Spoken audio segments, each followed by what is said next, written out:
За амар игэрийн үзэгчтэй Next on нэвтрүүлгийн энэ дугаараар Оросын холбооны улсаас Монгол улсад суугаа онц бүгд бүрэгдэхүүн чинь сайд Алексей Николаевич Живсиковтай үзэгч тавхныг уулзуулах гэж байна. Добрый день. За өдрийн мэнд ноён элчин сайдаа. Таны ажил үс өөдрөгөө. Цаг хугацаач нисгэмт хурдлах юм аа. Та урагт ажиллаа аваад 2 жил болчлоо. Арайч 2 жилийн нүрийг үзээг байна. Улаанбаатарт ирснээс хойш цаг хугацаа ямар хурдан өнгөрч байгааг анзаарах болсон. Цаг хугацаа нисгэмэд хурдж байна гэдэгтээ тантай санал нэгтэн. Уйдах, сул суух зав надад гардаггүй. Ажил үргийн дагуу өдөр өнжилгөө шин хүмүүстэй уулзаж, танилцж, хоёр орныхоо хамтран ажиллах боломжтой шин салбаруудын тухай олж мэдхэн сонирхол татдаг. Өнөөдрийн Монголд юу хэрэгтэй? Оросд Монголоос, Монголд Оросоос юу хэрэгтэй гэдгийг лавдлахаас олж мэдхэн туйлын хангалтгүй.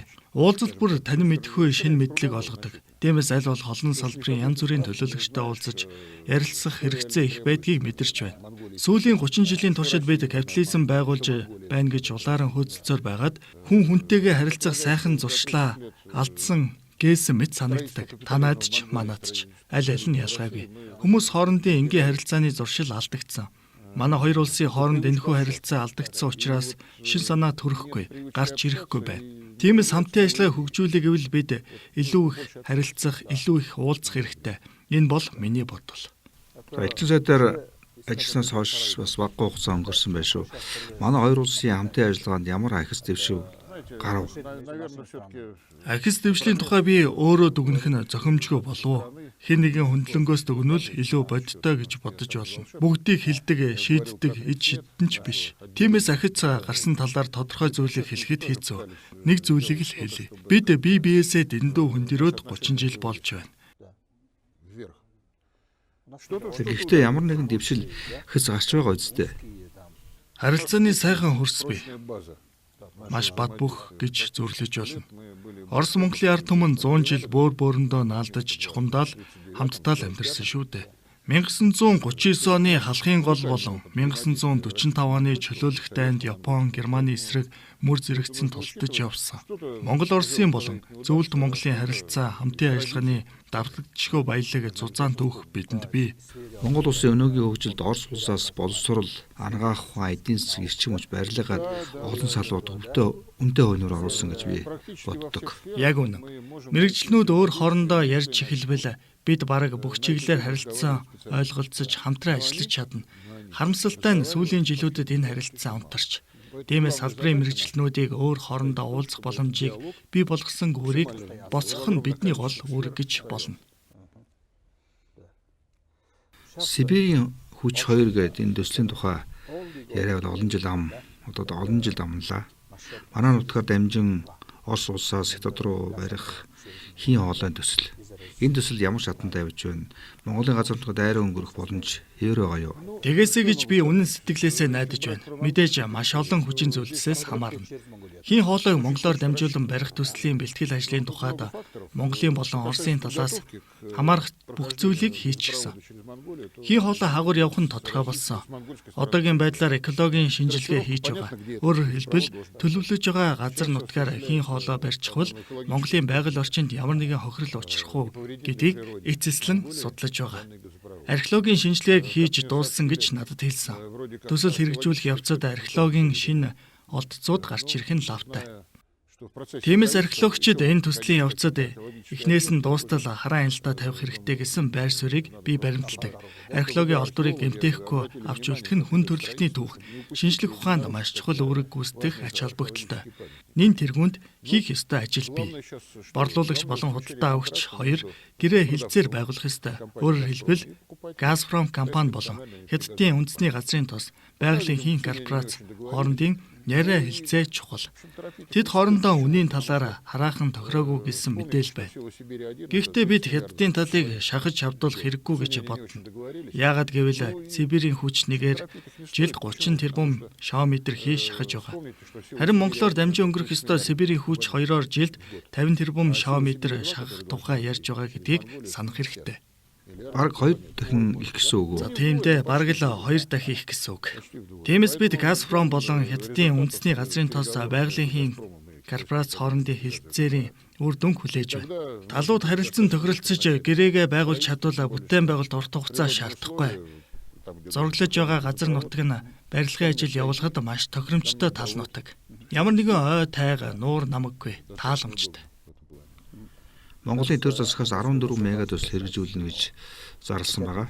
Үүнийг хэрэгжүүлэхийн тулд Монгол улсын төр засагт өндөр алмшаал ашиж байсан мэдлэг туршлага бүхий улс төрчдийг 1 мега төслийг хариуцсан гингээр томилж байгаа. Хин хоолойн төслийн элчээр улсыг хурлан дараагаар өмнө ажиллаж байсан Зандаа хүүгийн хуултад томилсон. Та түүнтэй уулзсан уу? Одоохондоо холбоо барьж амжааг байна. Тэгвэл уулзахыг маш их хүсэж байна. Маш их сонирхолтой мэт санагдаж байна. Мега төсөл хариуцсан элчүүдийн томилсон Монгол улсын ерөнхий сайдын шийдвэр маш өвөрмөц. Туршлагатай улс төрчдийг тусгай үүргийн элчин сайдаар томилох. Ингэснээр мега төслүүдийг урагшлуулах боломжтой мэт санагдаж байна. Миний бодлоор шүү дээ. Сайхан санаа байж магадгүй юм. Ингээд би одоос бараг 4 орчим жилийн өмнө таны өмнө хэлсэн сайдтай уулзч ярилцлага хийж байсан юм байна. Ярилцлага хийх үед Оросын холбооны улсаас Украинд цэргийн тусгай ажиллагаа дөнгөж эхлүүлж байсан юм уу байсан. Тэг миний хувьд нэг зүйлд бас санаа зовсон. Монгол улс шатхуунтай байх уугүй юу гэдэгт. Тэгээд энэ талаар ажиалаас асуухад шатхууны өн өсөхгүй, нефтийн бүтээгдэхүүн урд нь нийлүүлж байсан. Яг энэ хэмжээнд нийлүүлнэ. Өн өсөхгүй гэж хэлсэн. Таны санаа зовхон зөв л дөө. Элчин сайд амлаж болно. Гэхдээ тэрээр газрын тос үйлдвэрлэдэггүй, боловсруулдаггүй, бензин нийлүүлдэггүй гэдгийг санах хэрэгтэй. Хэдхэн үгээр тайлбарлахад манай ерөнхийлөгч Владимир Путиний 9-р сард хийсэн айлчлалын үеэр 2 гэрээнд гарын үсэг зурсан. Энэ 2 гэрээн нийлээд нэг багц болж байгаа юм.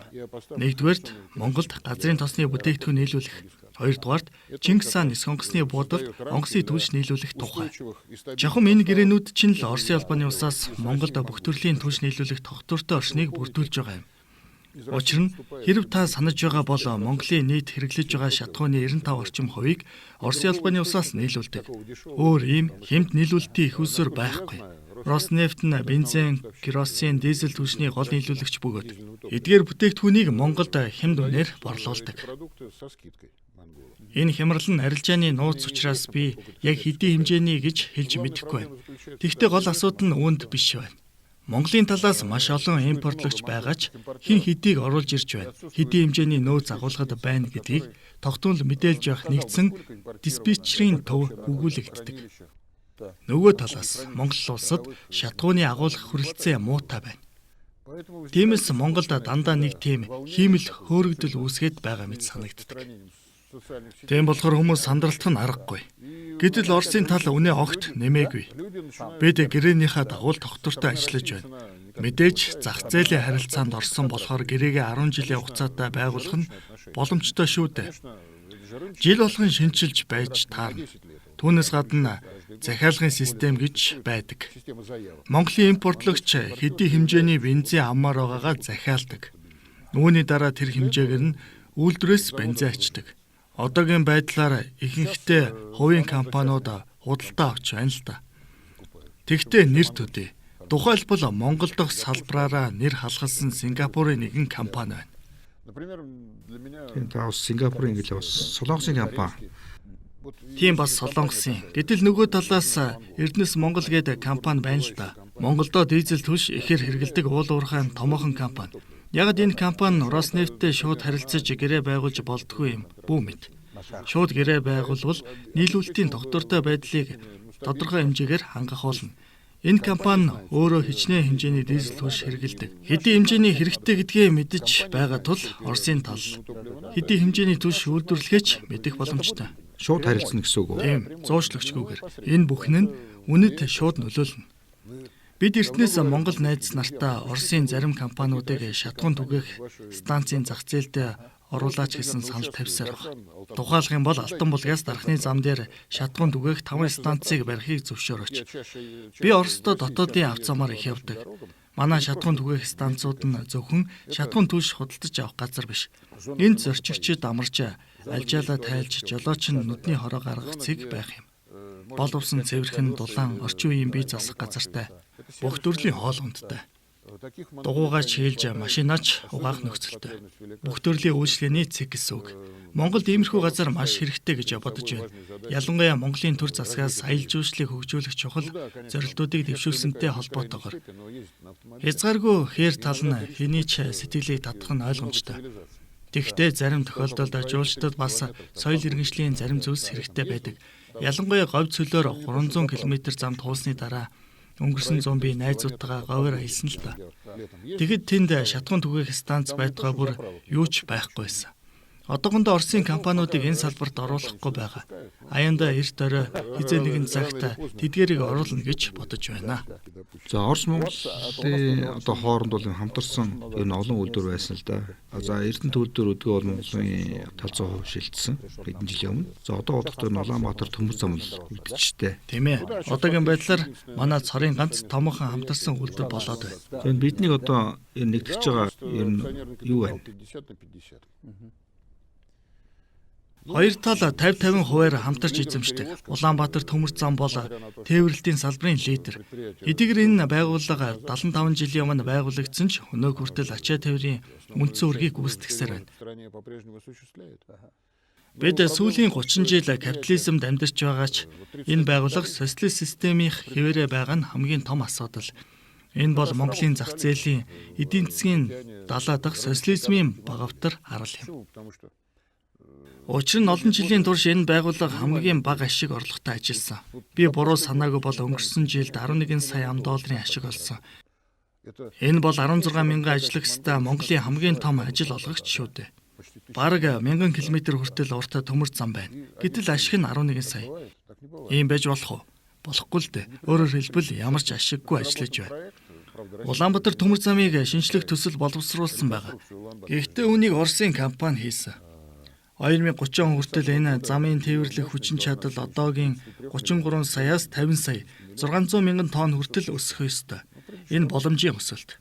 Үүнийг хийхийн тулд 1 тэрбум 100 сая $100 шаардлагатай.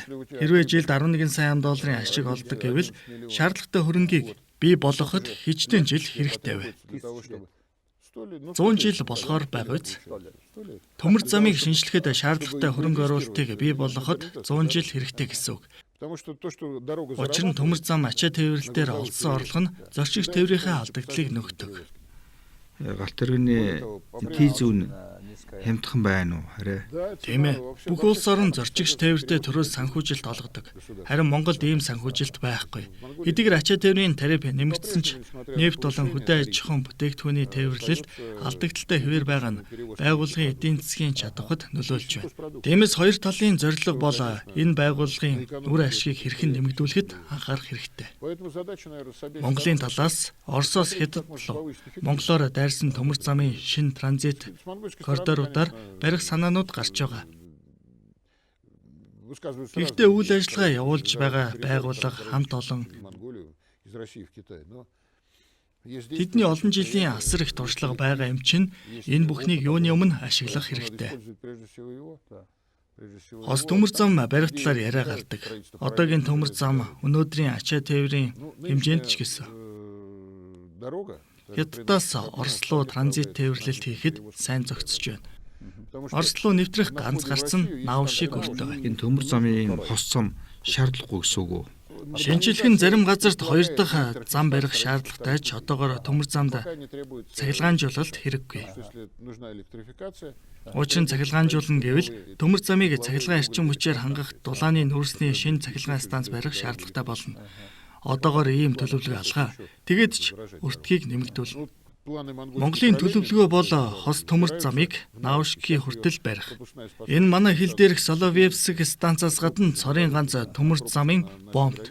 Одоогийн байдлаар энэ станцын нэвтрүүлэх хүчин чадал 15 сая тонн. 2030 он гэхэд энэ нь 20 сая тонн хүрнэ. Энэ 20 сая тонныг Улаанбаатар төмөр зам үлхэн давна. Тиймээс гартаа харандаа бариад бүх зүйлийг тооцоолох, төлөвлөх, гол нь зөв төлөвлөх шаардлагатай.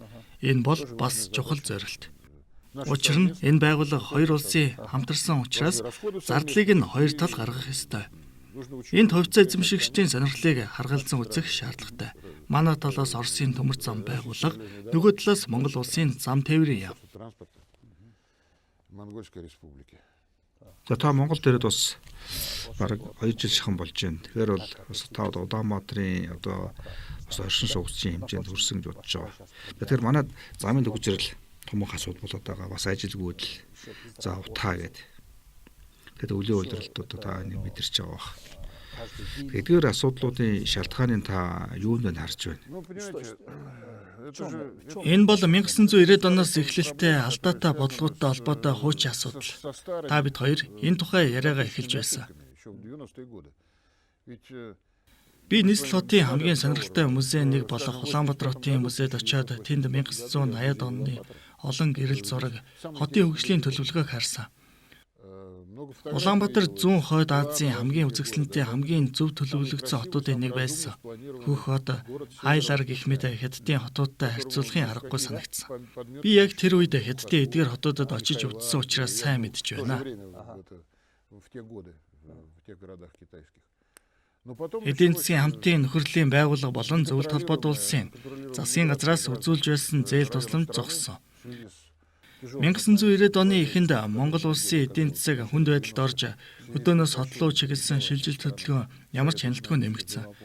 Тэр үед хүмүүс улс орны эдийн засгийн байдал бус арай өөр өөрсдийн хувийн асуудал ардчлалд анхаарал хандуулж байсан.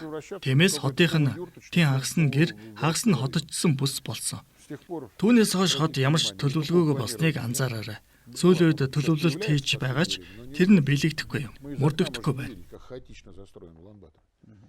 Та бид цонхоороо харахад л Улаанбаатарт байшин барилга хэрхэн нэмэх замраагүй ямар ч төлөвлөлтгүй баригдаж байгааг нь анзаарна. Үүний улмаас төвжирэл үүсэж байна. Зарим хөдөлгөөнийг эмх зэгцтэй болгох амар биш.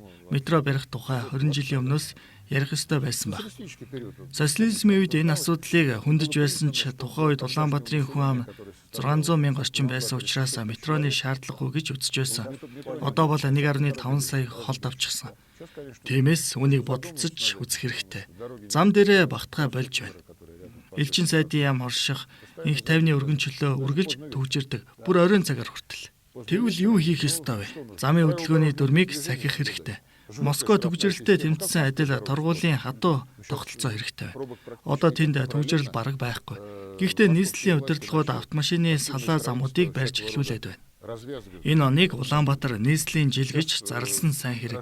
Хэрэг хотын дарга ноён Нимбаатар санаж бодсон ч төлөвлөсөн зүйлээс хагасыг нь ч болов хэрэгжүүлж чадвал энэ томхон дэвшил болно. Мэдээж хэрэг метро барих ажлыг аль болох хурдан эхлүүлээсэ гэж хүсэж байна. Энэ хотынхны хувьд аврал болох бол.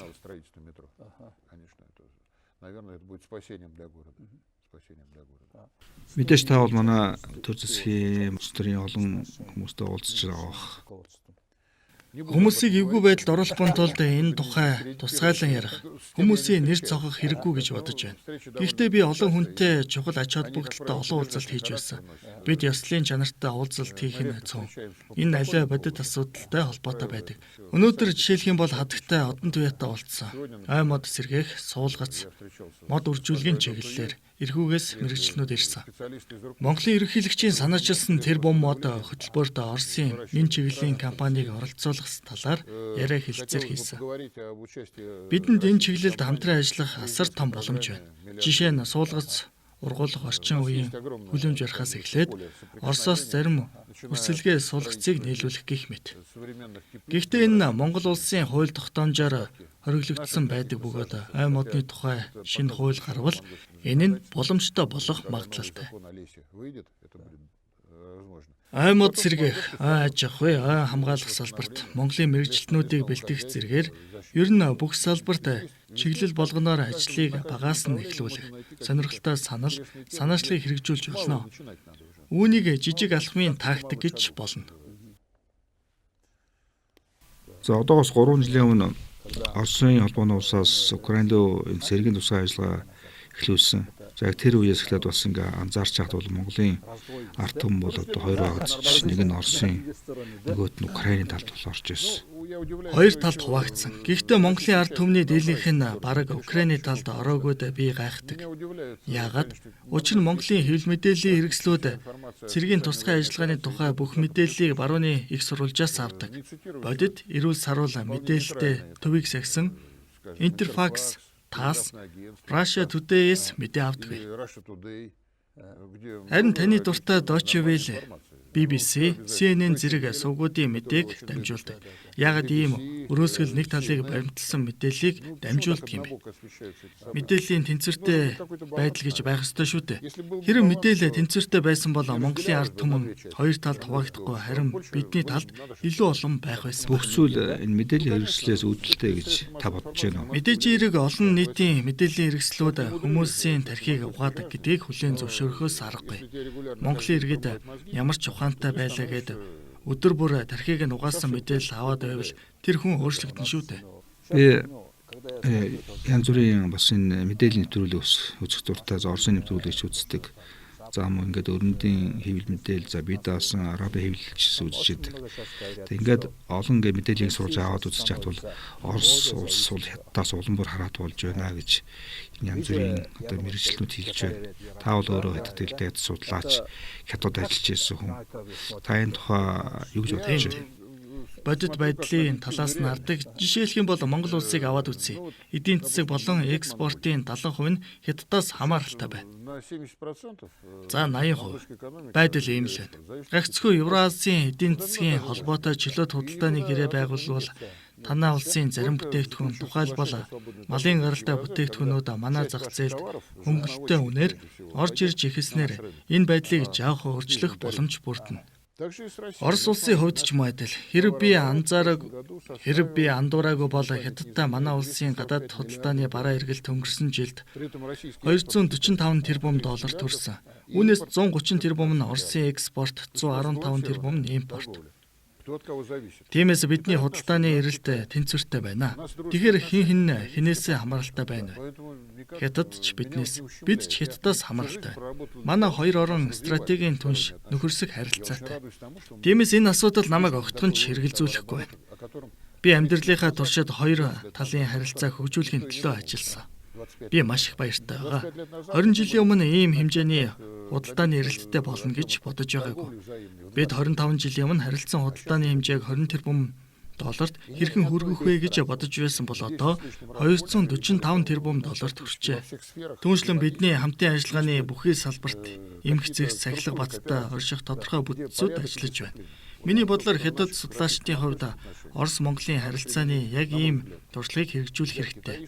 Миний бодлоор Хятад судлаачийн хувьд Орос-Монголын харилцаанд яг ийм туршлагыг хэрэгжүүлэх хэрэгтэй байна. Тухайлбал салбар бүр нь өөрийн хөдөж бүстэй байх хэрэгтэй.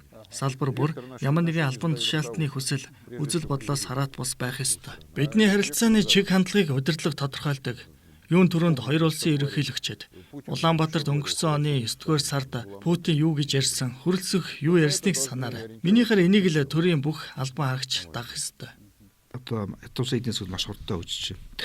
Одоо ер нь аливаа одоо энэ суур бол ер нь эдийн засаг болж хөгжиж байна. Эдийн засаг хүчтэй улсууд бол тэр их хөгжилтэй өндөр одоо нөлөөтэй улсын тоонд орж байгаа ш.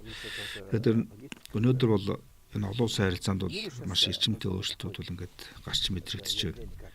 Тэгээ анзаарч авах бол ер нь дэлхийд даяар энэ олон хүмүүс бол одоо Вашингтон өнөөдөр юу хэлэх үү, Бээжин юу хэлэх бол за Москва юу ярих гэдэг одоо хүлээж байна. Тэг үнэхээр ийм цаг ирсэн байна. Байх шүү. Тийм үү?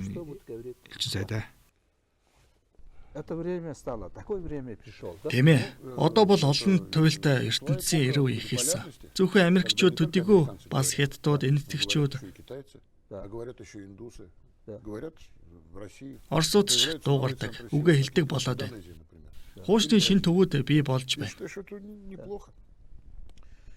Жишээ нь Индонез, Бразил гэх мэт. Энэ бол муу юм биш. Зарим бүс нутгууд тусгаар улс байхаа болж үндэсний ашиг сонирхлоо умартан зөвхөн эзнийхээ үгээр байдаг боллоо. Жишээлх юм бол жишээ нь Европ. Одоо Европын гадаад бодлогыг харуул Украины хямрал Украины дайны талаар их сонирхолтой зүйл ажиглагддаг. Трамп инх тайвныг тогтоох тухай ярьж байхад Европ албаны төшмлүүд дайныг үргэлжлүүлэх талаар ярьж байна. Энэ үнэхээр гайхмаар. Геополитикийн өөрчлөлтүүд гарч дэлхий өөрчлөгдөж байна. Хэдий хэрэг хурдан өөрчлөгдөхийг би мэдэхгүй. Москва, Вашингтоны хооронд яриа хэлэлцээрүүд эрчимтэй өрнөж байгааг та бүхэн мэдэж байгаа. Яриа хэлэлцээр зөвхөн дайн зогсоох тухай биш, харин хоёр талын харилцааг сэргээх тухай болж байна. Өмнөх ардчлан засаглалын үед эдгээр харилцаа бүрэн устсан байсан. Тиймээс хоёр талын харилцаа хэвийн хүлээн зөвшөөрж болох төвшин сэргээх нь үнэхээр амаргүй ажил гэж би бодож байна. Вашингтон ухаалаг засаглалтаа болсон сайн хэрэг. Тэд юуны төрөнд өөрийн улс орныг ашиг сонирхлыг нэн тэргуунд тавьж ажиллахыг эрмэлзэж байна. Орос улс ямар нэгэн хуурамч үнэт зүйлсэд биш, харин өөрийн үндэсний ашиг сонирхолд үндэслэн үйл ажиллагаа явуулдаг улс төрийн дэглэмүүдийг хүндэлдэг. Орос улс дахь ёс зүйн үнэт зүйлс өнөөгийн Европынхтой тэр бүр нийцдэг. Манай уламжлалт үнэт зүйлс бий. Монголд ч бас уламжлалт үнэт зүйлс байдаг гэж боддог. Гэлээч хэлсэн өнгөрсөн 100 ижил хүйсний жагсаал болсон. Тэр жагсаал чинь харин Монгол малчдын сэтгэлд нийцэх үгүй юу гэдгийг мэдэхгүй байна. Миний ярьж байгаа зүйлийн утга учирыг та ойлгож байна уу? Миний ярьж байгаа зүйлийн утга учирыг ойлгож байгаа үсттэй. Тиймээс бүх зүйл муу тал руугаа өөрчлөгдөж байна гэж хэлэх аргагүй. Зарим өөрчлөлт сайн талтай ч байж болох юм. Дэлхийн ертөнц илүү олон янз болж өөрчлөгдөж байна. Гэхдээ бид энэ олон янз байдлыг хүндэтгэх хэрэгтэй. Бусдын соёлыг, бусдын санаа бодлыг хүндэтгэх хэрэгтэй. Үүнд суралцах хэрэгтэй байна. Харамсалтай нь барууны орнуудад шинэ колоничлалын үйл ажиллагаа нь зарим улс орн, зарим улс төрчийг ямар нэгэн ноёрхол тогтоохыг оролдоход хүргэж байна. Украин хамгийн тод жишээ. 2014 онд тэдгээр хүмүүс эхлээд Украинд төрийн эргэлт хийхийг оролдож байсан.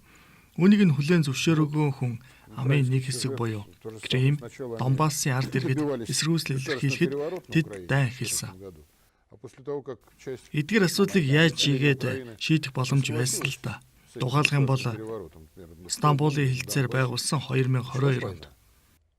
Хэрвээ 2022 оны хавар дайныг зогсоосон бол олон зуун мянган хүн амиа алдахгүй байх байсан. Гэтэл Их Британий ерөнхий сайд ирээд үгүй шүү, украинчууд минь сүүлчийн Украин хүн нас барах хүртэл байлдраа гэснэг хүн бүхэн сайн мэдэж байгаа.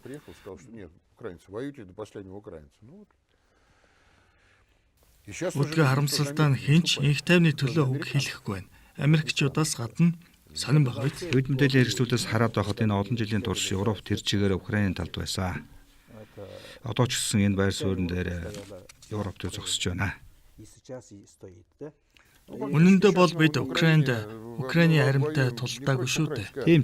Энэ Европынхонтой тулдаад байна да. Украины арим 2022 онд аль хэдийн дууссан. Одоо бол тэд сүүлийн жилүүдэд гаднаас нийлүүлж ирсэн зэвсгээр байлдаж байгаа. Маш их зэвсэг нийлүүлсэн. Өнөөдөр жишээлбэл гинэт хин нэгэн Европтой байлдаж эхэлвэл европчуудад дайдах зэвсэгч үлдээгүй тийм их хэмжээний зэвсгийг Украинд гаргасан. Нөгөө Амбрамс билүү, Англи, Герман, Америк танкнууд нь бүгд шатаж дууссан. Зөвхөн Курск мужид хичнээн их олдсны зэвсэг хурааж авсныг харалтаа. Манад үзүүр үзэгслэн хүртэл дэлгэж болно шүү. Анх Москвад ялалтын цэцэрлэгт хүрээлэнд ослогдсон техник хэрэгслийн үзэгслэн дэлгэж байсан. Гэтэл одоо миний санаж байгаагаар Оросын 10 хотод үзэгслэн зохион байгуулж багтаа шингээх газар үлдсэнгөө. Нэг талаас бид маш их хохирол амсаж байна. Хүн амын хувьд асар их нэмгэнэл. Та өөрөө харж байгаа үсттэй. Euronews болон бусад хэвлэл мэдээлэл хэрэгслүүдийг харж байхад бол Орос улсын Европ хувьд том асуудал болоод байх шиг ийм асуудлыг яриад байх юм. Болсон болоогүй нь хэлж чадахгүй байна. Тэгэхдээ нэг талдаа Орос нь тодорхой хэмжээгээр Европын хувьд асуудал болоод байгаа нь эргээд Оростой сайнаар тусаж байна. Тодруулах юм бол энэ олон хориг арга хэмжээний ачаар бид илүү хурцтай хөгжөөд байх шиг. Андуураг бол одоогийн байдлаар Оросын эсрэг 25,000 гаруй төрөл бүрийн хориг арга хэмжээ аваад байгаа. Бүр нөлөөлөхгүй гэж хэлж болохгүй л дээ. Харин Оросын эдийн засгийн өсөлтийн хурдад тийм ч хүчтэй нөлөөлөхгүй байна. Тиймээс бид Европын олон орноос илүү хурцтай хөгжиж байна. Яг гэвэл хоригийн улмаас манай төр засгийн удирдагчид болон аж ахуйн нэгж компаниуд, хувийн бизнес эрхлэгчид эдийн засгийн хувьд бие даахыг хичээж технологийн болон санхүүгийн бүрэн эрхт байдалд хүрэхээр ажиллаж байна. Өөрөөр хэлбэл 1990-ад оны ихэр бидэнд тодорхой загварыг тусгасан л та. Гэтэл өнөөдөр бид тэр загварыг нь устгаж өөрсдийн шин загварыг бий болгож байна. Үүгээрээ давуу талтай гэсэн үг. Тиймээс өнөөдөр бидний харилцаа тодорхой хэмжээгээр сайжрлаа гэхэд өмнөх загварын шиг болно гэж байхгүй. Барууны хамтын нийгэмлэгийн орнуудтай харилцаж байсан бидний харилцаа 5 жилийн өмнөх шиг болохгүй гэсэн үг. Өрөвлийн зах зээлийн ханш бас чангарч байна гэдэг чинь эдийн засгийн өсөлт бас сайн байна гэсэн үг байна. Тийм ээ, баг зэрэг чангарлаа. Тэгвэл энд олон төрлийн янз бүрийн шалтгаан байгаа учраас тэгээд ч би санхүүгийн салбарын мэргэжилтэн биш учраас энэ талаар тайлбар хиймээргүй байна. Орос улсын санхүүгийн тогтвортой байдал хангалттай батбөх байна л гэж хэлье. Бидэнд алдаа, валютын нууц, нэн шаардлагатай бүхнээ өөрсдөө үйлдвэрлэх боломж хангалттай байна. Тэгвэл манай хоёр орны харилцааны хамгийн том асуудал нь төлбөр тооцооны дэд бүтц болоод байгаа учраас мэдээж Монгол улстай хийх худалдаанд тавигдаад байгаа хориг арга хэмжээг цуцлуул зүгээр байна гэж хэлмээр байна. Өөрөөр хэлбэл бидэнд төлбөр тооцоогоо рублээр эсвэл төгрөгөөр хийх боломж алга. Монголын банкны систем барууны банкны системээс ихээхэн хамааралтай учраас хориг арга хэмжээний дарамт шахалт мэдэгдэж байна. Монголчууд өөрт нь нөлөөлөх хоёр дахь хориг арга хэмжээнээс хаширч байна. Тэгвэл энд нэгэн жишээ татаж хэлэхэд Газпром банк хоригт авцсан. Гэтэл манай хоёр орны хооронд шатгууны бүх төлбөр тооцоог энэхүү банкаар дамжуулан хийж ирсэн. Төлбөрөө төлөхгүй бол шатгууны авч чадахгүй гэдэг нь хэндэж ойлгомжтой. Хоригоос биш шатгууны өмсдлөөс эмзэглэх нь зүйтэй болж таараа. Америкчууд Монголыг өрөвдөж энэ төрлийн төлбөр тооцоо өргөжлүүлэн хийхийг зөвшөөрсөн. Америкчууд зөвшөөрлөө цааш зөвшөөрөх байх гэд бурхан тэнгэртээ талархаад залбираад сууж байхаас хариу арга хэмжээ авч ямар нэгэн бие даасан төлбөрийн тогтолцоог шинээр бүтээх хэрэгтэй бизээ. Европ олон тооны хориг арга хэмжээ авсан дараа Орос улс эдийн засгийнхаа чиг хандлагыг өөрчилж дорн зүгт эргэлт хийсэн. Дорн зүг гэдэг нь маш ерөнхий ойлголт. Тухайлбал Африк твтэй харилцах манай харилцаа ихээхэн бэрхжсэн. Энэ бидний хамтын ажиллагаа харилцаа ашигтай гэдгийг тодтогмоор байна. Мөн түнчлэн Бразил, Аргентин гэдэл Латин Америкийн орнууд ялангуяа Бразилтай харилцаагаа бэхжүүлж байна. Дорны зүг гэвээс энд юуны түрүүнд Оросын гадаад бодлого дах Хятадын чиглэлийг бэхжүүлж байгаатай холбоотой. Мөн Вьетнамын чиглэл маш их ахис дэвшилтэй байгаа. Түүний дараа Индонез, баг зэрэг Филиппин гэдэг бусад зарим улс орнууд жигсэж байна.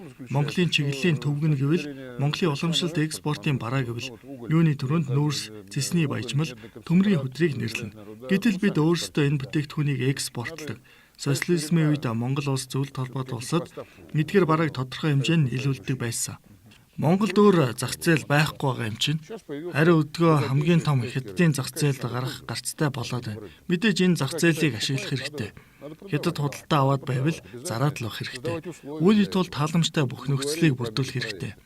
Сая мега төслүүд гэж дурдлаа. Хятадын чиглэлд барьж байгаа энэ их замууд ялангуяа ашигт малтмлын ордуудаас хөлийн бомб төртөл замууд барих нь маш зөв. Маш сайн санаа. Хажуу бүрэнд нь ийм том багтаамжтай эрэлт хэрэгцээтэй зах зээл байвал давуу талаа ашиглах хэрэгтэй.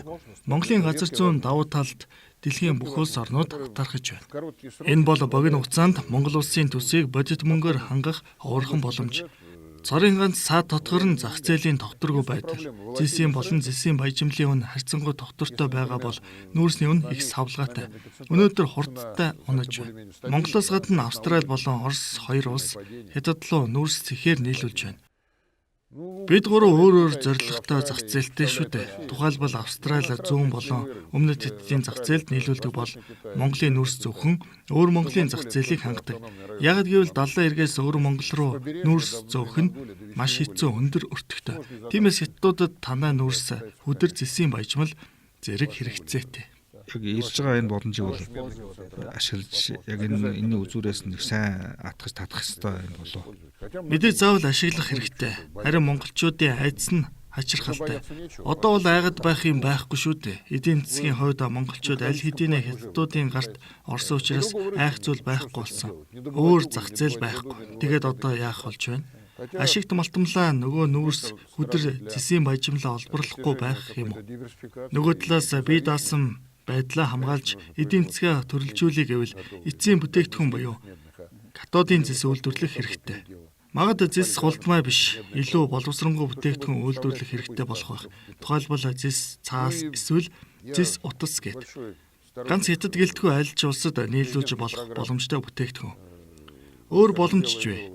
Би Монгол улсын ерөнхийлөгчийн санаачилсан цагаан алт саяхан зарлагдсан цэнхэр алт хөтөлбөрүүдийг их дэмждэг. Ер нь бол Монгол уламжлалт мал аж ахуй орн. Гэвч өнөөдөр танаа улсын түүхийдийг ашигладаг нь ховор байна. Бид энд махны тухай яриаггүй. Учир нь Монгол улс дэлхийн малын эрүүл мэндийн байгууллагын хар сааралж жагсаалтад байсаар л байна. Тиймээс Монгол махыг гадаад руу экспортлоход ихээхэн хүндрэл учирч байна. Түүнээс гадна Монголд мал сүргийн тоо хэд их байгаад байгаа юм. Бараг 70 сая болчихлоо. Бэлчээрийн даац хүрэхгүй байна. 70 сая мал төдий хэмжээний өвс идэж байна. Цөлжилт маш их эрчимтэй явагдаж байна гэж ярьж байгаагийн учир ямар нэгэн шинжлэх ухааны үндсэлтэд хамаглал гарсантай холбоотой. Социализмын үед малын тоо толгойд дээд хязгаарыг 25 сая байна гэж тооцоо гарсан байсан. Монголын зарим эрдэмтэд надтай уулзахдаа малын тоо толгой 40 сая хүртэл байх нь зүгээр гэж ярьж байсан. Харин одоо бараг 70. Ямар ч байсан 60 сая давлаа. 3 туранхай хонтой байснаас нэг тарган хонтой байсан дээр гэж би үргэлж ярьдаг. За 60 саяыг бол та их тоо их гэж бодож байна. Үүнээс ч бага байх нь зүйтэй гэж бодож байна. Хамгийн гол нь амьтны арьс ширийг дотооддоо гүн боловсруулж эхлэх шаардлагатай. Гэтэл одоогийн байдлаар хамаг арьс ширээ яаж боловсруулаагүй зүгээр л хээр хайж байна. Мөн ноос ноолуурын түүхийн эдийн 80% нь л боловсруулалтгүй гадагшаа гаргаж байна. 80% тоже кашемирового сырья экспортируется в качестве вот этой шерсти. Би галийн системийг харлаа. Тэгэхээр та нараа хятадд ноосоо нийлүүлсэн үнээс хамаагүй өндөр үнээр тэднээс бэлэн эрмэл утас оруулж ирдэг. Өөр улс руу боловсруулаагүй түүхийн эдийг нийлүүлдэг нь ямар учиртай юм бэ? Монгол тэмээний хүнжил зөвлөлт толгойд улсад их алдартай байсан. Бүх айлд ийм хүнжил байсан. Манайх ч гэсэн цусландаа тэмээний хүнжилтэй. Одоо сул тал руу юу гэж харж байна? Би өөр зүйлийг яриад байна. Өмнө тэмээний хүнжлийг тэмээний цэвэр ноосоор хийдэг байсан. Тийм ээ, бид өөрсдөө энэ өөрийнхөө энэ брэнд бүтээгдэхүүнийг хийдэг байсан. Харин одоо хятадд үйлдвэрлэдэг утсаар хийдэг болсон. Тийм хүнжил оч хасаагаад байдаг. Энэ чинь утас нь синтетикийн холцтой гэсэн үг юм. Тэгэхээр энэ чинь нөгөө тэмээний хүнжил биш гэсэн үг. Тиймээс энэ талаар бас бодох нь зүйтэй. Трамп 2 дахь удаа ерөнхийлөгч болоод улс төрийн чиг хандлагаа өөрчилсөн. Оростой сайн харилцаа сэргийхийг одоо хүссэн тий. За хоёр ерөнхийлөгч хоорондоо уцаар ярьсан. За Путиний хэлсэн ярьсныг сонсч байсан. Тэгээд хэлэхдээ бол одоо бид дипломат харилцаагаа хөгжүүлэх ёстой гэж хэлсэн хоёр улсынхаа. Тийм болохоор одоо Монгол суугаа Америк гэсэн сайд яам хоёр харилцаа бас сайжирсан байх. Та түүнтэй ойрд уулзуу. Он сказал, что надо сейчас возобновить дипломатические отношения между. Я думаю, что сейчас у вас тоже хорошие отношения сейчас и здесь, в Монголии, с послом Америки, уже. Би түүнтэй бичлэн тусгаал уулзаж байгаагүй. Тэрээр одоохондоо Вашингтоноос ямарваа нэгэн чиг үүрэг аваагүй байгаа бололтой. Тийм болохоор бид хоёр мэндийн зөрүүтэй л өнгөрдөг. Тэгээд ч одоохондоо тэрнтэй юун тухай ярина гэж Америкийн нэгдсэн улсын олон улсын хөгжлийн агентлаг Монголын хил мэдээллийг Оросын эсрэг чиглэхийн тулд тэднийг хэрхэн санхүүжүүлж байгаа тухай аз олоход эдгээр төслөө зогссон. Америкийн дуу хоолой Монголд ажиллахаа болсон биз. Америкийн бусад хөтөлбөрүүд ч мөн зогссон. Энэ үгүй хэлэхэд би үүнд баярлахгүй байж чадахгүй. Учир нь харамсалтай нь 3 дахь хөрш үргэлж зөвхөн Монголын асуудлыг шийдэх гэж ажиллаж байгаагүй. Эсвэргээрээ тэд үргэлж Монгол болон Орос, Монгол болон Хятадын хооронд ямар нэгэн байдлаар сэв суулгах хүсэл тээж ирсэн бөгөөд энэ мэдээж хэрэг. Хятад Оросын аль алинд нь таалагддаггүй. Бид монголчуудтай уламжлалт найрсаг харилцаатай бөгөөд бидэнд харилцаагаа хэрхэн хөгжүүлэх талаар зааж сургах хэрэггүй. Тиймээс Америкчуудад бие биенээ хүндэлцгээе гэж хэлмээр байна. За би нэг юм хэлчихсэн нь бас ордос мартаж шахаж. Ер нь 1920 он буюу одоо 100 жилийн өмнө штэ Монголын одоо хувьд бол маш хүнд хэцүү үе бас тулгарч байсан. Ер нь бол тэр үед бол одоо барууны хэвлэлд бол Монгол үндэстэн бол мөхлийн иргэн дээр ирлээ. Чингисийн одоо Монгол байхгүй боллоо гэж ингэж хэвлэл бичижсэн үе бас бий. Тэмээ таны зөв. Звучит красиво. Аимш төвчн дахал одоо өргөнд гаргасан тэр үед бол Монголын ард түмэн биднийг аварсан гэж би боддог. Монголын хүн амын нөхцөл байдал үнэхээр тийм ч сайн байгаагүй гэж хэлж болно. 1920-ад оны үеэр зөвлөлтийн мэргэжлүүд энд олон тооны өвчин дарсан байсныг тогтоосон. Гар дахал, тэмбүү, сүрээ зэрэг өвчнөд тэмцэх зөвлөлтийн эмч нарын олон тооны аян үр дүнтэй байсан. Монголын эрүүл мэндийн салбарыг харьцангуй босоо бүтцтэй болгосны хүчинд одоогийн эрүүл монгол хүн хөтөлбөрийн эхний үе шат хэрэгжсэн гэж хэлж болно. Өөрөөр хэлбэл монголчууд эрүүл үндэстэн болон төлөвшсөн. Миний бодлоор хүн амын огцон өсөлт нь аль 1970-ад оноос эхэлсэн. Тэр үеэс л улсын хүн ам нэлээд өсөж эхэлсэн. Өдгөө 3.5 сая хүн байгаа бол халахын голын байлдааны үед болон дэлхийн 2 дугаар дайны жилүүдэд нийтдээ 700 мянга буюу сая ч хүрэхгүй хүн амьдарч байсан. Энэ бол үнэхээр гайхалтай. Зарчмын хувьд одоо л эрүүл монгол хүн хөтөлбөрийн нэгэн чухал үе шат эхлэж байгаа бөгөөд үүнд Орос Монголын уламжлалт харилцаанд суурилсан хамтын ажиллагаа ямар нэгэн байдлаар тодрох боломжтой. Энд орчин үеийн ангаах ухааны дэвшилтэт технологи манай талаас ч Монголын талаас ч тодрон гарч ирэх боломжтой. Би Монголын Monos компаниг ихэд биширдэг. Одоогийн байдлаар ангаах ухааны салбарт мэргэжсэн хамгийн орчин үеийн компаниудын нэг гэж боддог. Тэд төрөл бүрийн эмийн ургамлуудыг савлан үйлдвэрлэдэг. Үнэхээр дэвшилтэт бүтээгдэхүүн мөн бусад олон зүйлсийг нэрлэж болно. У них целая линейка вот этих лекарственных растений в пачках. Таны яриад байгаа энэ компани бол үүсгэн байгуулагч нь доктор Хүрлбаатар. Да, Хурбатар. Тэд тухайлбал чацарганы тос гээд чацарганаар бүх төрлийн ундааг хийдгэн төгс. Энэ бүх нь Оросын эмийн зах зээлд сонирхолтой эрэлттэй байна гэж боддог. Хамтын ажиллагаа зарим худалдааныхаа мөрөгжүүлэх гэхээр бол танай талаас бол импортын тариф бол маш өндөр байдаг гэсэн юм зүйлийг манай бизнес өрийн ахмад. Чөлөөт худалдааны гэрээ байгуулчихвал тариф буурах чинь билүү. Тэгвэл эмийн ургамлын хувьд манай тариф одоо ч тийм өндөр биш гэж санагдаж байна. Орчин үеийн ангаах ухаанд Монгол эмийн түүхийдийг ашиглах чиглэлээр судалгаа хийх салбарт асар их боломж бий. Хачирхалтай нь эмийн ургамлын түүхийдийг ангаах ухаанд ашиглах чиглэлээр Хятад бос Герман улс тэргүүлдэг. Тэнд эмийн ургамлаар асар олон тооны эмийн бүтээгдэхүүн үйлдвэрлэдэг. Харин Монголд эмийн ургамал судлал бүрэн хөгжөөгүй. Энд хийх зүйл их бий. Ойрын хугацаанд манай хоёр орны шинжлэх ухааны академи хоорондын хамтран ажиллах тухай хэлцээр шинжилэн байгуулна гэж найдаж байна. 5 дугаар сарын 9-нд ерөнхийлөгч хүрэлцэх Москва хотны ажиллах үеэр ч юм уу. Энэ гэрээнд энэ олон сэдвүүд бүгд тусагдана гэж найдаж байна. Учир нь хоёр орны эрдэмтэд хамтран хийх судалгаа их бий. Монголын шинжлэх ухааны академийн шинээр сонгогдсон ерөнхийлөгч Дембрэлгой энэ хэлцээрийн үндсэн зүйл заалтуудыг зөвшөлдсөн гэж би ойлгосон. Ямар ч байсан бидэнд шинжлэх ухааны салбарт хамтран ажиллах томоохон төлөвлөгөө бий. У нас большие планы научного сотрудничества. За энэ жилийн хувьд бол сонцгой жил юм байна. Одоо тэр эх орны дайны ялалтын энэ жилийн аваад Орос орн тэмдэглэж байгаа. Хоёр ч айн баяр тэмдэглэн шүү дээ. Агва эх орны дайнд Монгол улс манай анхны холбоотон болсон.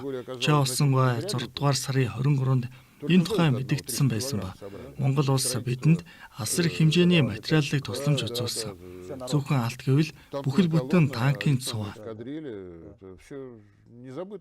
За 5 дугаар сарын 9-нд болох ялалтын ёслолын арга хэмжээнд Монголоос олон нөлөөлж оролцохоор Монгол улсын ерөнхийлөгч олон тооны хүмүүстэй очно гэж найдаж байна. Мөн Монгол цэргийн албаа агчид улаан талбайгаар алхна гэж найдаж байгаа. Мөн түншлэн бусад хотуудад Японыг ялан дийлсний 80 жилийн арга хэмжээ зохион байгуулагдана. Энэ чинь бидний хамтын ялалт шүү дээ. Монголчууд чөлөөлөх дайн гэдэг бол манай түүхэнд Манжурийн стратегийн давшилтын ажиллагаа гэж бичигдсэн байдаг. Алхын голын ялтын 85 жилийн ойг бид өнгөрсөн жил тэмдэглэсэн бол энэ жил бид Япон улсыг ялсны 80 жилийн ойг тэмдэглэж байна. Өвөр Монголын генерал Плеевийн удирдсан зөвлөлт Монголын хамтарсан цэргийн хүчин чөлөөлсөн. За ямар ч байсан өвөр Монголын өмнөд засгийг гэдэг чинь ихэнх хэсгийг нь гэсэн үг. Монгол зөвлөлтийн цэргүүд хамтын хүчээр Хятадын цагаан ярамд хүрч чадсан. Ер нь бол бас манай ард түмэн бас жигэлжэр ард түмэн бол Оросын ард түмэн талархаж явдаг гэж би боддог. За манай өвөө бол одоо өөрөө бол 5 охинтой байсан. За 5 охины том нь бол одоо миний ээж байгаа. За жишээлбэл манай өвөө бол одоо 5 охиндоо бүгдэнд нь орс нэр өгчээсэн байгаа. Тэгээд миний ээжийг өссөн Лиза гэдэг. За дүүгийн нь бол Розо гэдэг. За дараагийн дүүг нь Нина. За тэгээд Вайля гэж ингэж нэр өгсөн. Тэгээд яг манай ээж бол хүүхдийн эмч болж байсан. Тэгээд одоо ер нь бол тухайн үед бол монголчууд эмчийн мэргэжлийг гэдэг ямар учиртай гэдгийг бол учраас зэрэг сайн ойлгосон юм шиг байна. Что значит это профессия доктора, я? Энэ жилийн эрүүл мэндийн ажилтны өдрийг тохиолдуулан манай элчин сайдын яамнаас хүлээн авалт зохион байгуулж зөвлөлт холбоод улсын болон Оросын албаны улсын ихтэй сургуулиудад суралцж байсан эсвэл манай оронтой ямар нэгэн байдлаар холбоотой Монголын эрүүл мэндийн салбарын мэргэжилтнүүдийг өрөх хэрэгтэй гэж би ярьж байгаа. Яг гэвэл тэднийг ядаж харж зүс таньдаг болох хэрэгтэй. Ийм хүмүүр тэр чигээрээ амьд уламжлал, амьд дурсамж юм. За эмч нар олноороо суулгах юм байна гэж би төсөөлж байна да. Болоод өнгөрсөн хамтын ажиллагааны тухай дурсамжийг хүмүүс сануулж хадгалж үлдэх ёстой. Тэр тусмаа сайн шүү дээ. Манай элчин сайдын яам хүлээн авалтын том танхимтай. Дараагийн удаа бид таныг заавал урьна. Та өөрийн нүдээр хараарай. За элчин сайдаа ингээд ер нь өөрөө аль нутгийнх вэ? Би Под Московоос гаралтай. Москвагийн олон улсын харилцааны дээд сургуулийг төгссөн үү? Тийм ээ, Татьяна бит хоёр нэг сургууль төгссөн. Ер нь манай элчин сайдын яамны ажилтнуудын ихэнх нь магадгүй тал нь төгссөн. Москвагийн улсын их сургуулийн дэргэдэх Аз Африк судлалын их сургууль мөн дорны мэргэжилтнүүдийг бэлтгэдэг Санкт Петербургийн олон тооны их дээд сургуулиуд байдаг л да. Тэгэхдээ Монгол судлалын мэргэжилтнүүдийг үндсэндээ Москвагийн олон улсын харилцааны их сургуульд мөн Аз Африк судлалын их сургуульд бэлтгэдэг. Санкт Петербургийн их сургуульд Монгол судлалын танхим байв. Тэгэхдээ тэнд онлын эрдэм мэдлэгийг заадаг. Харин өнөөдөр практик талын хүмүүс илүү эрэлт хэрэгцээтэй. Бидний хамтын ажиллагаа сэргэж байна. Тиймээс газрын зураг дээрээс Улаанбаатарыг олж харахаас гадна Монголын талаар зарим зүйлийг мэддэг мэргэжилтнүүд хэрэгтэй байна. Яагаад одоогийн байдлаар харилцаа ойлголцлоо сэргээж бэхжүүлэх нь хамгийн чухал вэ? Яагаад гэвэл харилцаа ойлголцолд хүрснээр харилцаа итгэлцлээ бэхжүүлж болно. Хэрв харилцаа итгэлцэл байгаа бол хамтран ажиллах хүсэл төрнө. Хамтран ажиллах хүсэл төрж байгаа бол ямар нэгэн үр дүнд хүрч болно. За ингээд би энэ бод төсөөлж явах тул ер нь та одоо өөрөөр хятад хэлтэй хятадын элчин сайдтай бол таныг бол илүү дотны харилцаатай байх гэж бодож байна. Тийм ээ. Өмнөх элчинтэй ч сайхан харилцаатай байсан. Одоогийн элчинтэй ч найрсаг харилцаатай. Найзалдаг. Танд нэгэн бяцхан нууц задлахад туудахгүй хойд солонгосын элчин бид гурав хамтарч ойрын хугацаанд гурван талдаа тэмцээн зохион байгуулах гэж байгаа. Спортын волейбол, ширээний теннис, сагсан бөмбөгийн гээд өөр юу байж болох вэ? Урд нь бас бильярдын тэмцээн байсан. Гэвч энэ удаад багуудаа бүрдүүлж чадаагүй. Тэгвэл дараагийн удаа заавал ямар тэмцээнд оролцмоор байна? Би ширээний теннис тоглодог, бас бильярд. Харж байж л болъё. Та Монголын сэтгүүлчдээс бүрдсэн багаа бүрдүүлж, тэгээд хамтдаа тэмцээн зохион байгуулж болно шүү дээ. Ширээний теннисний. Ширээний теннис, бильярд ч байж болно. Харин би бильярдын баг бүрдүүлэх нь чухал харъя. Аль тэмцээнийг нь зохион байгуулж болох болов гэж бодож байна. Харин сэтгүүлчдийн багийг самруулах зүгээр юм байна да. Тийм ээ. Би үүнийг анзаарсан. Ялангуяа монгол залуус. Үнэхээр баярлаж бахадмаар. Нэгдүгээрт монгол залуучуудын дунд тамхи татдаг хүн цөөхөн. Гудамжинд тамхи татж байгаа хүнийг хараагүй. Эсвэл би хотын төвөөр яваад байдгүй. Эсвэл надтай зөвхөн тийм залуус таарлахгүй байна уу? Ямар ч байсан лаацтай шараа хэрэг эсвэл тамхи бариад алхаж байгаа хүн хараагүй. Хүмүүс спортоор маш их хичээлж байна. Тухайлх юм бол Монголын сагсан бөмбөгчид ямар их амжилт гаргаж байгааг харалтаа. 3 эсрэг 3 тэмцээнд бас босод төрөлд. Үнэхээр спортлог ард түмэн. Ер нь монголчууд энэ спорт их сонирхдаг ард түмэн шүү дээ. Та мэдэн дээ. Та залуучуудын тухаасаа яриад өнгөрлөө. Тэгэхээр одоогийн байдлаар ер нь Оросд хичнээн залуус суралцж байна. Жил болгон Оросын албаны улсын засгийн газраас 620 хүний тэтгэлэг төлбөрийг зарладаг гэдгийг та мэдэж байгаа бох. Жил болгоно уу? Тийм ээ, жил болгоно. Мэдээж стипендтэй байх. Стипендтэй тэгтээ асуудал бас байна. Хуучин зөвлөлт холбоод улсын бүрэлдэхүүн байсан улс орнууд болон Хятад, Энэтхэг, Вьетнам зэрэг орнуудад илүү их квота хуваарлдаг байх. Тэгэхдээ Монгол улсын хүн амтай харьцуулахад Энэ 620 гэдэг бол их тоо. расчеты на численность населения Гол асуудал нь тэтгэл их это багатай. неплохая квота. Проблема, Хэдэн мянган конечно, рубль заключается в байдаг том, бөгөөд что, энэ хангалттай биш стипендия байдаг. маленькая. Так это мизерная, несколько тысяч рублей, которых явно не хватает. Яг стипенд нь их багтаа байж чухал биш болчих. Гэхдээ бол энэ чинь сургалтын төлбөр нь бас цаанаас нь дааж байгаа гэж маш том нэмэлт. Тийм сургалт нь өнгөө. Асуудал юунд байна вэ гэвэл жишээлх юм бол эцэг эхчүүд нь хүүхдүүдэд хичээлээ тайван хийгээд нэмэлтээр мөнгө шилжүүлэхийг хүсдэгч Орос болон Монголын банк хоорондын гүйлгээ хийх боломжгүй. Тиймээс тэд мөнгөө шилжүүлж чаддаггүй. Ийм л асуудал байна. Түүнээс гадна Оросын засгийн газраас Монгол оюутнуудад олгогдож байгаа квотууд одоогийн байдлаар бүрэн ашиглагдахгүй байна. Бас аслагдсан аймаг сумдуудад энэ боломжийг хүмүүр мэддэггүй. Тийм, уран шотлол манай оюутнуудаас он жил дээр суралцж ирсэн. Тухайн үйл яасан нэвтрүүлэг хийж ирсэн. Манайд монголчууд суралцаагүй газар цөөхөн баха.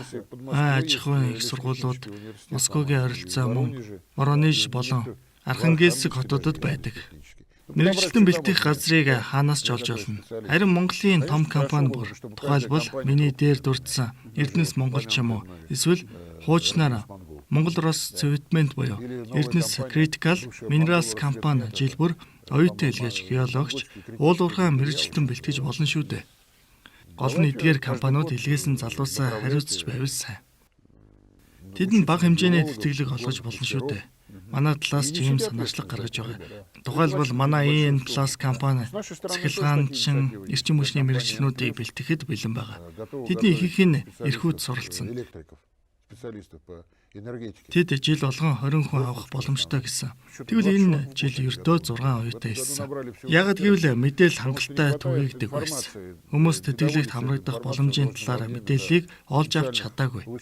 Бид өөрсдөө л энэ тал дээр дутуу ажилласан байх л та. Тиймээс дутагдлаа арилгахыг хичээж ажиллаж байна. Тийм 620 гэдэг бол баг тоо биш шүү. Монгол Орос хэлний мэдлэгийн түвшин унаж байгаатай харьцуулахад 620 гэдэг их тоо. Бэлтгэл ангидч сурахад бэлэн залуус тэр болгон олдохгүй байна. Тэгвэл бас яагаад гэдгийг нь ойлгомжтой л тоо. Яагаад гэвэл бусад оронтой хамтын ажиллагаа өргөжиж байгаа учраас Орос хэлний хэрэгцээ бага зэрэг хумигдэж байна. Англи, Солонгос, Япон, Хятад хэлний эрэлт нэмэгдэж байна. Хүмүүс урдын адил таны насан дээр шиг Орос хэл сураад зогсохгүй бас бусад олон хэлийг сурч байна. Одоо Солонгос, Япон зэрэг улсын харилцаа холбоо, Оросын холбооностой хийх харилцаа холбоо бас дээрднэж би юм төсөөлж. Өмнөд солонгосчуудын байр суурь харьцангуй хэвэн байсан. Тэд Оросын зах зээлээс бүр мөсөн гараагүй. Жишээлх юм бол лотте зочид буудлын сүлжээ хаагдаагүй. Харин автомашин угсралтын үед байдал арайд орцсон. Хориг арга хэмжээ цуслагдаж харилцаа сайжирсны дараа Оросын зах зээлд хамгийн түрүүнд өмнөд солонгосчууд орж ирнэ гэж бодож байна. Япончуудтай харилцаа бол арай төвөгтэй. Тэд Америкчуудын дуулууртай дагуул улс бөгөөд бие даасан гадаад бодлогогүй. Нөгөө төгөөр одоо Трамп зөвшөөрөнгүүтлэхгүйгээд л ирнэ. Өөр аргагүй юм чинь. Маргаашгүйгээд л ирнэ. Тийм болохоор тэд манай зах зээлд эргэж ирвэл сайн л байна. Үгүй бол яа гэвтэй. Тийм ч чухал биш. Тэдэнгүүгээр болоод л байна. Цааш таач халдсахгүй. За яг өнөөгийн байр сууриас өнөөгийн нөхцөл байдлаас ингээ харуул 20 жилийн дараа Монгол улс нь хаана очсон байх вэ? Тэр үед одоо хятад хаана байх вэ? Орос хаана байх вэ? Та юм яаж харж байна? Одоогийн улс төр эдийн засгийн чиг хандлага үргэлжлүүлбэл Оросын хувьд бүх зүйл сайн сайхан хэвээрээ байна гэж бодож байна. Хятад ч гэсэн бүх асуудлаа шийдэж даван туулж чадна гэж бодож байна. Гэхдээ хүн амын тоо болон хүн ам зүүн асуудлыг нь харгалзаж үзвэл тодорхой хугацаанд тус улсад тэтгэвэр авагчдын тоо ажлын хүчний тооноос дамгаалах болно. Өөрөөр хэлбэл Хятадын төр засгийн тулгамдсан асуудлаа орчин үеийн хэллэгээр чадварлаг менежментийн ачаар шийдэж бүх бэрхшээлийг амжилтад даван туулж байна. Тэр байтугай шинэлэг эдийн засгийг бий болгож байна гэдэгт итгэхийг хүсэж байна. Монголд ч бас хэрэгтэй бүх зүйлс нь бий. Гэхдээ бас жамсны гэмээр асуудал байна. Тэр нь эдийн засгаа солонгоруулах асуудал. Тодорхойлбол сүүлийн үед жамсны шалтгаанаар уулуурхайн салбарт төлхөн анхаарал хандуулж ирсэн. Гэтэл энэхүү салбарт нийт хүн амын 5-аас 7% нь л ажиллаж байна. Гэтэл малч таана байна. Энэ сэдвлүүд дахиад л орчихлоо. Монголчууд хөдөө аж ахуй орн шүү дээ. Мал аж ахуй ариун нөөцтэй. Зөвхөн өөрийн хүнсний аюулгүй байдлыг хангаж зогсохгүй. Та өөрөө харж байгаа үсттэй. Монгол олон төрлийн хүнсний бүтээгдэхүүнийг амжилттай үйлдвэрлэж байгааг. Не только для Яг бай улаан буудан ургац тэмч ариун биш мэт санагдаж байгаа. Гэхдээ энд цагуурын нөлөө байна. производства многих Тиймээс Монгол улс манайхаас тухайлбал хэд хэдэн мужаас сортын будаа худалдаа авахаас өөр аргагүй төрж байна. это климат. Тэгэхдээ 1930-ад оны сүүлээс зөвлөлтийн мэргэжлүүдийн ачаар Монголд бий болсон зүйлсийг амжилттай хөгжүүлж болно шүү дээ. Тухайлбал машин хадлангийн станцууд үүнээс л эхэлсэн. Мөн зодтой өвлийг эсэмэнд даван туулахын тулд мал аж ахуйн тэжээлийн баазыг хөгжүүлж Монгол махны чанарыг сайжруулах То есть кормовая база хэрэгтэй для мэт животноводства, санагдаж с тем, чтобы не было дзуда. И чтобы энд бас вакцинжуулалт маш чухал сэдэв. Монгол малыг эрүүлжүүлэх зорилгоор вакцин нийлүүлэхэд бид бэлэн байгаа ч миний бодлоор Унгарын оролцоотойгоор босгосон биокомбинатыг сэргээх нь илүү чухал ажил гэдг нь харагдаж байна. Миний ойлгосноор энэхүү комбинат нь Монголын хэрэгцээг бүрэн хангахад шаардлагатай вакциныг үйлдвэрлэдэг байсан. Энэ талаар бас л бодолцох хэрэгтэй. Иймэрхүү тулгымцсан асуудлыг шийдвэрлэж чадвал Монгол улсын өмнө өргөн цар хүрээтэй шинэ боломж нэгдэнэ гэсэн үг. Харамсалтай нь танаа улс Хятадын эдийн засгийн өсөлтөөс тодорхой хэмжээгээр хамааралтай байна гэдэг нь бодит байдал. Өсөлт зогсчвол Монгол улсын хөгжлийн урдчаас удаачрна. Учир нь гадаад худалдааны 70% нь Хятадаас хамааралтай гэдэг чинь маш их хамааралтай байна гэсэн үг. Энэхүү 70% нь Хятадаас ч биш. Нэг бүс нутаг буюу аж үйлдвэрийн хүчрэг баастай өвөр Монголоос хамааралтай. Танаа улсаас худалдаа авч буй нүүрс, төмрийн хөдөр зэсээс гадна мал аж ахуйн гаралтай түүхийд боловсруулах хүчрхийг аж үйлдвэрийн бааз. Тодорхойлбол Монголын ямаанаас ноолуур худалдаа авч түүгээр утас ярьж Хятадд үйлдвэрлэв гэсэн шашигтой цамц сүлжин зарж байна. Гэтэл түүхийд нь Монголоос гаралтай шүү дээ. Надпись сделано в Китае. Хотя шерсть-то ваша. Миний нэг найз нар саяхан Дубайгаас ирсэн л дээ. Тэгээд тэд Дубай газрын тосны эх орон гэдгийг бол өсө бүгдээр мэднэ. Тэгэхээр тэдний хэлж байгаагаар бол одоо газрын тосны одоо зааж ашиг олдог юм уус. Гэсэн чинь энэ жил бол газрын тосноос илүү аялал жуулчлалаас одоо илүү орлого олсон гэж одоо ингэж ярьж хэлж илээ. Персийн булангийн эдгээр улс орнуудаа маш ухаалаг зүйл хийсэн. Олсон мөнгөөрөө тэд зүгээр нэг Америкийн үнэт цаас худалдаа аваад зогсоогүй. Американские ценные бумаги. Харин агаарын сүлжээг их мэд сонирхолтой салбаруудаа хөгжүүлж эхэлсэн. Жишээлбэл Эмират. Агаарын тээврийн магадгүй хамгийн орчин үеийн компани болоод үүний дараа Абу Даби болон Дубай. Абу-Даби, Дубай, посмотрите. Харалтай эдгээр хотуудад тэд хоосон цөлд барьсан. Тэгвэл Монголд аялал жуулчлал хөгжүүлэхэд юу саал болж байна? Ганц Улаанбаатарыг авч үзэхэд энд хэдэн зочд буудал байгаа вэ? Гэнэтхэн томоохон их хурал зохион байгуулах болвол яах вэ? Зочдоо хаана байрлуулах вэ? Одоо эдгээр улсуудаас бас жишээ авах ёстой гэж та хэлж байгаа юм. Мэдээж тэднээс үлгэр жишээ авах хэрэгтэй. Мөнгө хоосоо хоримтлах биш, ашигтай салбарт хөрөнгө оруулалт хийж Монголын жижиг дунд бизнес эрхлэгчдэд туслах хэрэгтэй. Төрөл бүрийн салбаруудаа хөгжүүлэх хэрэгтэй байна. Яхараа Монгол ажилгүйдэл байдаг юм бэ? Монголд хаана ажиллах боломжтой гэж. Энэ сэдв миний санааг ихээр зовоож байна. Тус улсын нийт хүн амын тал хувь нь Улаанбаатарт амьдарч байна. Гэр хорооллын оронд орон сууц ихээр барьж эхэллээ. Харин тэдэнд зориулсан ажлын байр хаана вэ? Улаанбаатарт нэг ч үйлдвэр шинээр барьсангүй. Дандаа л бие биедээ юм зарж амьдрна гэж юу байх вэ? За Монголд бол бас эдийн засгийн нөхцөл байдал тийм амаргүй байна. Тэгээд ингээд татвар, тариф өндөр тий. Дадрын бодлогч гэсэн Монголын эрх баригчдын анхаарлын төвд байгаа гэж би итгэж байна. Нааштай шинэлэг зүйл их гарна гэж найдаж байна. Гэвч асуудал гол нь өөр зүйлд байна. Улс орноо өсчлөн хөгжүүлэх хөтөлбөр маш чухал. Ард иргэд орон даяараа жиг тархан амьдарч ажлын байртай байх нь чухал. Тиймээс Эрдэнэтийг металлургийн болон зэлсийн кластер болгон хөгжүүлэх. Дархныг зөвхөн хаягдал төмрийг боловсруулахаас гадна Монголд олборлож байгаа төмрийн хөдрөөс ган хайлуулах чиглэлээр хөгжүүлэх нь чухал. Өөрт маш их хэрэгтэй байгаа металл цөмөл бүтээгдэхүүнээрээ өөр өөрийгөө бүрэн хангах нь чухал. Түүнээс гадна алтны олборлолтоо нэмэгдүүлэх хэрэгтэй. Монгол алтны ордууд асар их байна. Тийм сайн тал байна. Алтны үн өсөж байна. Олон улсад хүлээн зөвшөөрөгдсөн валют болох евро болон ам долларт итгэл алдагдахын хэрээр алтны үн анш маш ихээр өсөж байна. Хүн бүр л алт худалдаа авахыг хичээж байна. Улс үндэснийхээ хөгжлийн эрх ашигт нийцүүлэн баялгаа ашиглах боломж Монгол улсад ихээр гарч ирж байна. За эдийн засгийн хөгжлөө бас чих хандлага зөв сонгочвол Ну да, но Тийм я ээ, же не тийм. экономист. И Тэгвэл би вот, эдийн засагч биш л дээ. та ер нь эдийн засгч хүн шиг л ер нь яриад байх юм. я Өөрөө л стихийно, сурсан зүйлсээ у меня ярьж дипломе байна. написано, Миний что дипломд эдийн засагч гэсэн юм просто бичигддэггүй. экономикой приходилось заниматься. Приходилось Зүгээр л заниматься, эдийн ну, засгийн тут асуудал логика шийдвэрлэх обычная. шаардлага үүсэж Логика байсан. обычная подсказывает, Тэгэхдээ яаж что, утсан Монгол улс Монголия байгалийн должна баялгаа зөв правильно захиран распорядиться зарцуулах своими ёстой гэж ресурсами. энгийн логик харуулж байна. Как Яаж это гэж будет? вэ?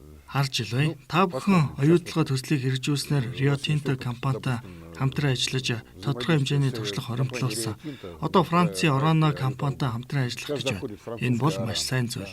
Одоо Orano Монголд хэрхэн ажиллахыг харж байна. Ягд гэвэл эртөөрөө хизээ нэгэн цагт Оросын компаниуд ч гэсэн Монголд хөрөнгө оруулах, байгалийн баялаг олборлох сонирхолтой болж магадгүй.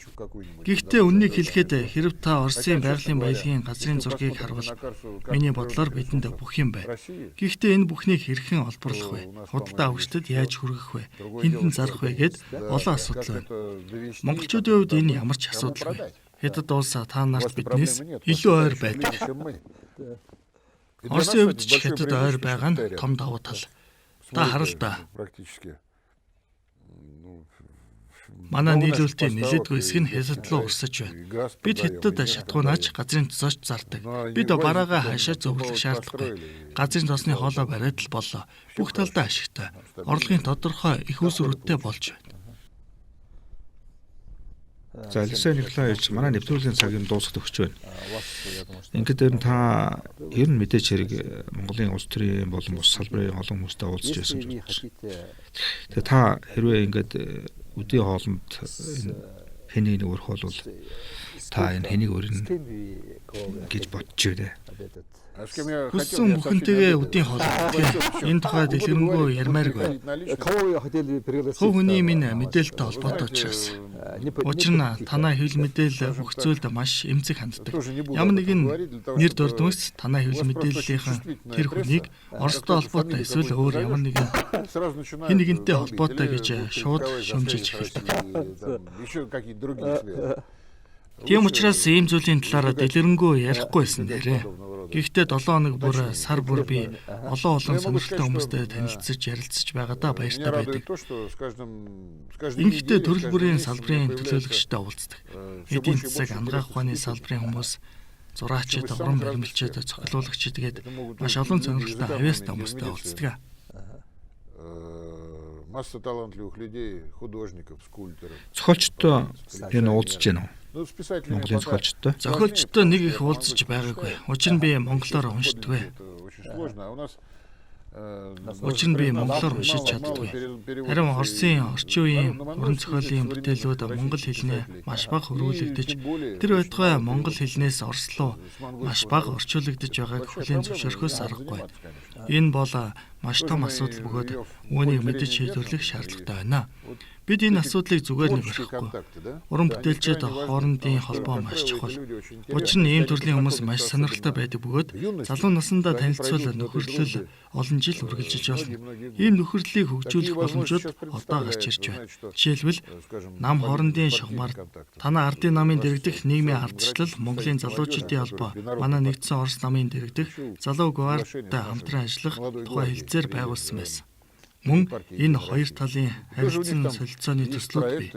Залуучуудын хамтын ажиллагааны салбар бол маш чухал гэж би үздэг. Би зүгээр энэ өөрөө зохиолчтой холбоотой зохиолчдын хороонд ажиллаж байсан. Тэгээд 2 жилийн өмнө бас Оросын зохиолчдын 8 бод зохиолыг дахин хэвлүүлэх ажилд ингээд оролцож байсан. Ларс Путин шүгшин гэдэг нь бол Гэхдээ тэд чинь зөвлөлтийн зохиолч шүү дээ. тийм. Тэгэхээр одоо зохиолчдын бүтээлийг бол манай Бадрагоо гэдэг Чимээ би мэднэ. орчуулсан. За тэгээд ойн бол одоо яг 2 жилийн өмнө 100 жилийн ойн болсон. Тэгээд нэгүр холбогдуулж за өргөн хүүхэд нь бүх зардал тооцоог гаргаж одоо энэ 8 бот номыг одоо хэвлүүлж гаргачихсан. Произведение русских писателей.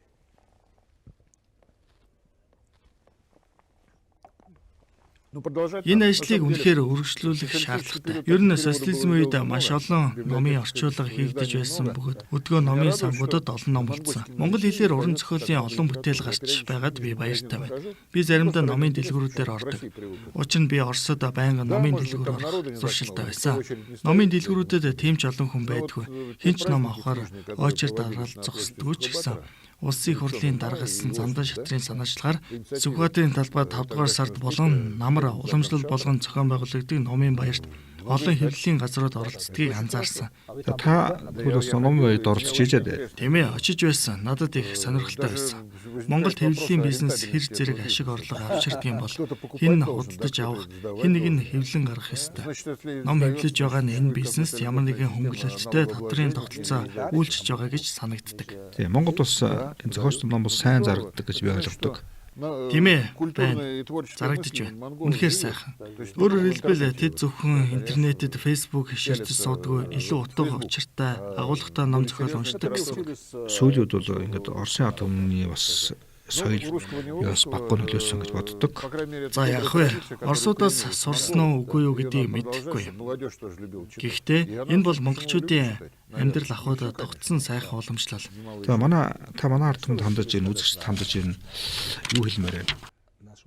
Нэг баяр нь өнгөрч дараагийнх нь хол байгаа учраас ямар ч байсан Монгол анд найзуудаа тэдний өөрсөддөө хүссэн бүхнийг нь хүсье. Юуны түрүүнд эгэл хүний аз жаргал, сайн сайхан бүхнийг хүсье өрөөё. Ямар нэгэн улс төрийн карьер эдийн засгийн өсөлт биш. Харин эгэл хүний аз жаргал, баяр баясгал нь дүүрэн байхыг хүсье. Баярлалаа. За next one нэвтрүүлгийн ээлж дугаар гүүгээр өндөрлж байна. Өнөөдрийн зочноор Оросын холбооны улсаас Монгол улс Угаан суур бүрийн эрхтгчийн сайд Алексей Николаевич Евсиков оролцлоо. За бидний урилгыг хүлээн авч манай нэвтрүүлэгт оролцсон элчин сайданд баярлалаа. За анхаарал тавьж сэвтэрсээ сонсон үзэгч олондооч баярлалаа. За тэгээ Оросын ард түмэнд таяад дамжуулаад сайн сайхан бүхнийг хүсье. Наши чувства взаимны. За энэ нэвтрүүлэг өндөрлөө. Эх дугаараар иргэн уулзцгаая.